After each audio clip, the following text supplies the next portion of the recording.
എല്ലാവർക്കും നമസ്കാരം. നമ്മുടെ ശരീരത്തിലെ കൊഴുപ്പ് കുറയ്ക്കാൻ നമ്മുടെ വീട്ടിൽ തന്നെയുള്ള സാധനങ്ങൾ ഉപയോഗിച്ച് ചെയ്യാൻ പറ്റുന്ന ചില ഒറ്റമൂലികളെ പറ്റി നോക്കാം. ദിവസവും രാവിലെ 2 അല്ലി വെളുത്തുള്ളി ചവച്ച് കഴിക്കുക. വെളുത്തുള്ളിയിൽ അടങ്ങിയിട്ടുള്ള അലിസിൻ രക്തധമനികളിലെ കൊഴുപ്പ് അലിയിക്കാനും രക്തയോട്ടം കൂട്ടാനും സഹായിക്കും. കറിവേപ്പില അരച്ച് മോരിൽ കലക്കി കുടിക്കുക. ശരീരത്തിലെ ചീത്ത കൊളസ്ട്രോൾ കുറയ്ക്കാൻ ഇത് ഏറ്റവും മികച്ച വഴിയാണ്. 2 സ്പൂൺ മല്ലി രാത്രി വെള്ളത്തിലിട്ട് വെച്ച് രാവിലെ തിളപ്പിച്ച് കുടിക്കുക. ഇത് വൃക്കകളുടെ പ്രവർത്തനം സുഗമമാക്കുകയും ശരീരത്തിലെ അമിത കൊഴുപ്പ് നീക്കം ചെയ്യുകയും ചെയ്യും. ദിവസവും രാവിലെ വെറും വയറ്റിൽ നെല്ലിക്കയുടെ നീര് കുടിക്കുക.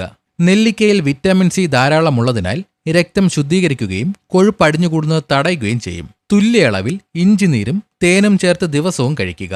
രക്തത്തിലെ ട്രൈഗ്ലിസറൈഡുകളുടെ അളവ് കുറയ്ക്കാൻ ഇത് ഫലപ്രദമാണ്. രാത്രി കിടക്കാൻ നേരം പാലിനൊപ്പം ഒരു നുള്ളു മഞ്ഞൾപ്പൊടി ചേർത്ത് കുടിക്കുക. ഇതിലെ കുർക്കുമിൻ കൊളസ്ട്രോൾ രൂപപ്പെടുന്നത് തടയും.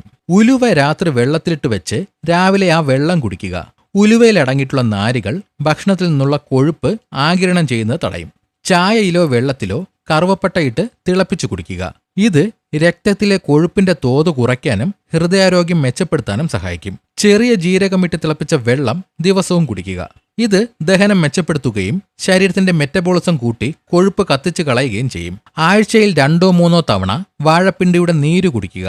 ഇതിൽ ധാരാളം നാരുകൾ ഉള്ളതിനാൽ ശരീരത്തിലെ വിഷാംശങ്ങളും കൊഴുപ്പും പുറന്തള്ളാൻ സഹായിക്കും. ദിവസവും 5-6 ബദാം കുതിർത്ത് കഴിക്കുക. ഇത് ശരീരത്തിന് ആവശ്യമായ നല്ല കൊഴുപ്പ് നൽകുകയും ഹൃദയത്തിന്റെ ആരോഗ്യം സംരക്ഷിക്കുകയും ചെയ്യും. ഉച്ചഭക്ഷണത്തിന് ശേഷം അല്പം പപ്പായ കഴിക്കുക. ധമനികളിൽ കൊഴുപ്പ് കട്ടപിടിക്കുന്നത് തടയാൻ പപ്പായയിലെ എൻസൈമുകൾ സഹായിക്കും. മുളപ്പിച്ച ചെറുപയർ കഴിക്കുക. ഇതിലെ കുറഞ്ഞ കലോറിയും കൂടുതൽ നാരുകളും കൊളസ്ട്രോൾ നിയന്ത്രിക്കാൻ സഹായിക്കും. രാത്രി കിടക്കാൻ നേരം ചൂടുവെള്ളത്തിൽ ത്രിഫല ചൂർണം കഴിക്കുക. ഇത് കുടൽ ശുദ്ധീകരിക്കുകയും കൊളസ്ട്രോൾ അടിഞ്ഞുകൂടുന്നത് തടയുകയും ചെയ്യും. ഭക്ഷണത്തിന് ശേഷം ഇളം ചൂട് വെള്ളം കുടിക്കുന്നത് ശീലമാക്കുക. ഇത് ഭക്ഷണത്തിലെ കൊഴുപ്പ് വേഗത്തിൽ ദഹിക്കാൻ സഹായിക്കും.